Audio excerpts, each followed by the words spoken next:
संत परंपरेतील महायोगी, समतेचे प्रतीक, मानवतेचा संदेश देणारे संत शिरोमणी रविदास महाराज यांना आपण विनम्र अभिवादन करतो। आपल्याला एका महान संत आणि समाजसुधारकाला अभिवादनाची संधी मिळाली। ठाणे महानगरपालिकेच्या सहकार्याने आजचा अभिवादन सोहळा होत आहे।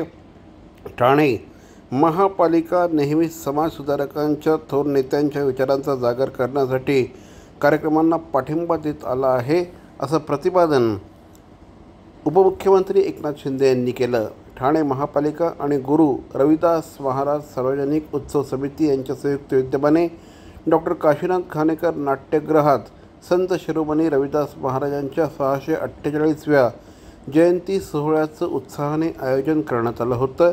यावेळेस परिवहन मंत्री श्री प्रताप सरनाईक, आमदार श्री संजय केळकर, माजी नगरसेवक श्री एकनाथ भोयर यांच्यासह अनेक मान्यवर उपस्थित होते। यावेळेस समाजासाठी काम करणाऱ्या समाजरत्नांचा गौरव सोहळा देखील या निमित्ताने आयोजन करण्यात आला होता। उत्सव समितीचे अध्यक्ष बालाजी कांबळे यांनी प्रास्ताविक केलं। या सोहळ्यात भाई अशिनकर, संदीप खर्डीकर, जयश्री बागडे, डॉक्टर राजश्री म्हस्के, संदीप प्रभू गचांडे यांचा समाजरत्न पुरस्काराने सन्मान करण्यात आला।